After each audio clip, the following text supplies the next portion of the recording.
Edino, yoza fin, mutaleki azate, oza suka, libulu zanga suka, mokako soa, kende, donc yoleki, fin. Suivez www.panzasangoyakongo.com.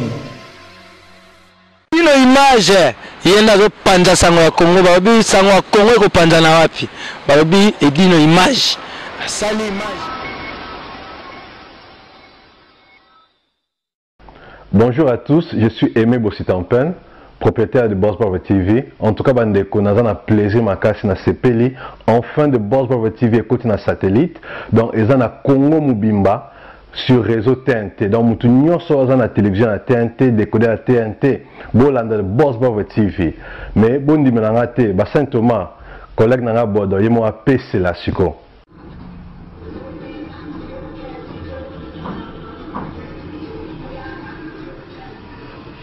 Salut, c'est Rock Bodo, l'artiste premium. Suivez comme moi The Boss Brother TV. The Boss Brother TV à Kinshasa déjà.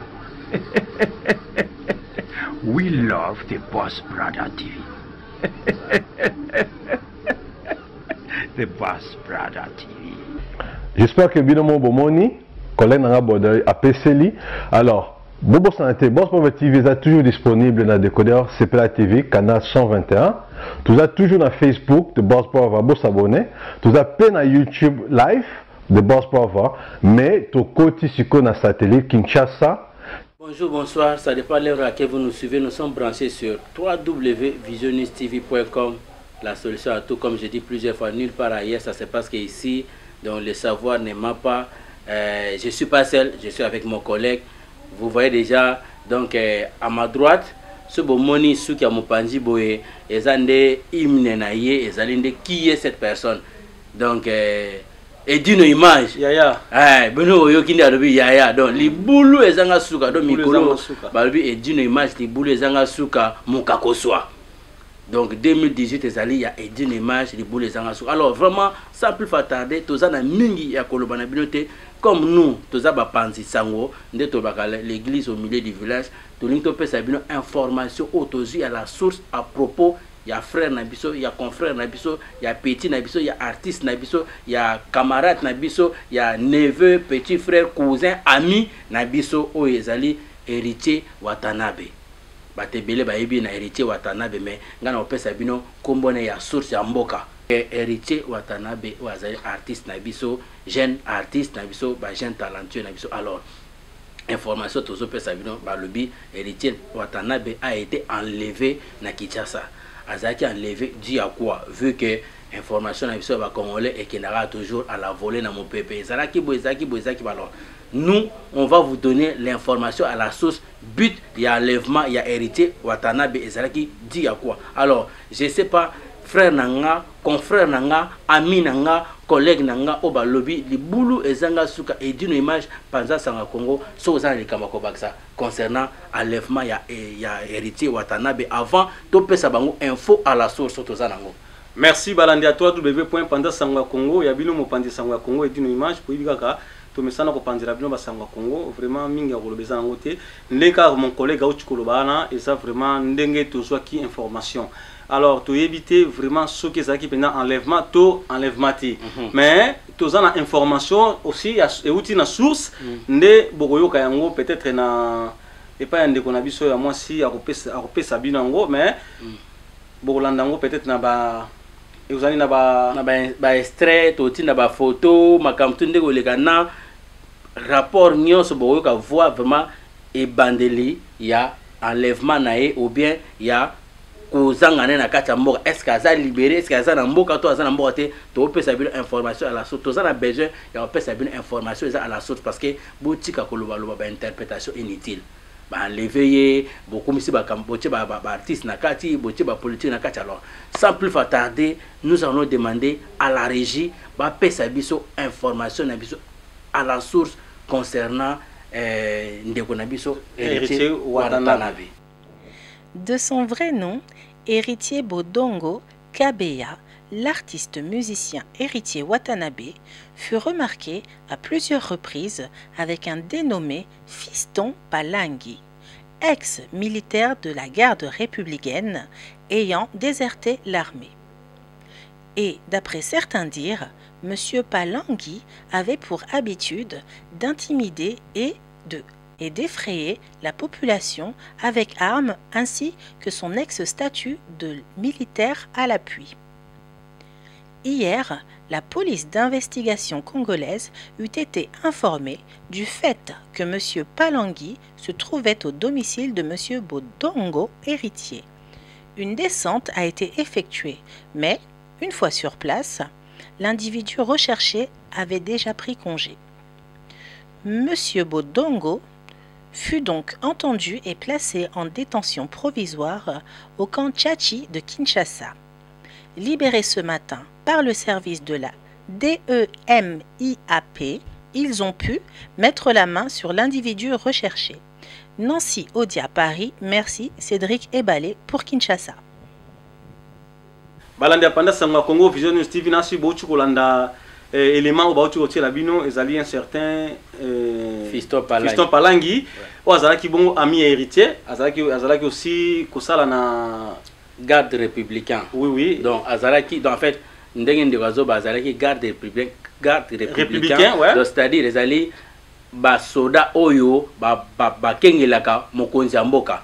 Donc lokola ba kengela mokonzi ya mboka donc ye a se déserta na ye. Donc ça atikali musala. C'est quoi comment kotambola na kombo wana na munduki bomoni ba élément ndenge bomoni baza kagule aza munduki partout. Donc c'est-à-dire que babano luka yé po bakanga ye. Mais vu que atambola na héritier mingi bomoni pe photo baza na héritier. Donc vu que atambola na héritier mingi babano luke nde baki uluke na ndako héritier tamba comme na ndako héritier azaye suite akendaki na ye on dirait ayebaki kaka moto esprit. Alors bazwaki siko héritier mpona koamene kaka enquête mpona protection na ye na minute tozoloba héritier aza déjà libéré. Donc azalaki na camp Tchad l'état basala banquête wana balibéraki héritier et après bakangaki un certain fiston wana. Donc fiston na minute tozoloba aza ya kokangama yango na balibéraki héritier. Donc pour vous dire que héritier basali eloko te babeti héritier te basimelo te bino mo boto yoka quand même information nyonso à la source nde topesi bino. Alors les boules zanga suka. Merci Balandia pendant sangwa Congo Vision News TV information photos ou information à source pour na pesa bato sangwa bien. Oui tolinga raté information yé au lebo za information à source bino bozuka ka information au bolokoti ya balabala et puis bo panzi ezaki enlèvement te na désordre na ba fan héritier ba ko kuma pe ko ba bundi o nindo bokumu ko interpréter mal c'est pas bien. C'était pas enlèvement ezaki ndeka ndeko nanga chukolo ba nande bomoni na bilili ndeto memaka bato na rétention donc na garde à vue na poto to ba garde à vue parce que pour la sécurité na ye. Si voilà. Alors ezalaki bakangaki bakendaki na héritier pour baluka moto wana oyo azalaka na héritier. Voilà. Alors héritier c'était pas héritier azalaki na problème te mais moto bazalaka na ye lokola azalaka kagule atambola na ba arme bazalaki na posa nde bazwayi lokola bamona ki ete yango ba incendie na nzela ba désordre lokola bazwaki bamona ki ete nde bazalaki koluka ye nde bakende koluka héritier pour héritier alakisa place ya azali yango bomona ki bakangaki héritier bakendaki na ye na kancha ndenge frère auchu koloba vraiment na micho héritier a libéré aza déjà libéré nde bolandi information tout à la source net. Alors pour conclure so bozana besoin bolanda biso na information ya la source nous on est là pour vous.